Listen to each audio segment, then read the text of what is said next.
Suppose unknown number నుంచి ఎవడు అడిగినా కానీ మీ బ్యాంక్ రిలేటెడ్ డేటా కానీ ఓటీపీస్ కానీ ఎవరితో షేర్ చేయకూడదండి.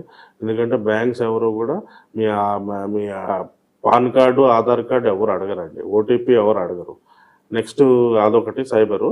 నెక్స్ట్ ఏంటంటే మీ ఫెడెక్స్ మీ మీద ఈ కేసు ఉందంటే వచ్చిదా నా అడ్రస్ చెప్తా వచ్చి పట్టుకెళ్ళంటే ఆటోమేటిక్గా వాళ్ళ కట్టెట్లో మీరు 10,000 పెడితే 10 లక్షలు మరి మీరు 10,000 పెడతావు, 10,000కి 20,000 ఇస్తాడు. 20,000 వచ్చిన తర్వాత ₹1,00,000 పెడితే 2 లక్షలు 3 లక్షలు ఇస్తాడు. ₹1,00,000 ఇచ్చిన తర్వాత ఎత్తేస్తాడు జెండా.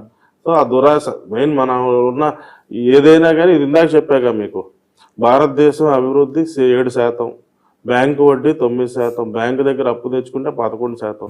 మాక్సిమం నువ్వు ఏం చేసినా ₹2, ₹3 ఏమైనా కొన్ని దానిలో 4-5 రూపీస్ రేట్ ఆఫ్ ఇంట్రెస్ట్ మించి రాదు మీకు అబ్నార్మల్ ఇచ్చారంటే మీ నెత్తి మీద వెంకటేశ్వర నామాలు పెడతాయి అనేది మీరు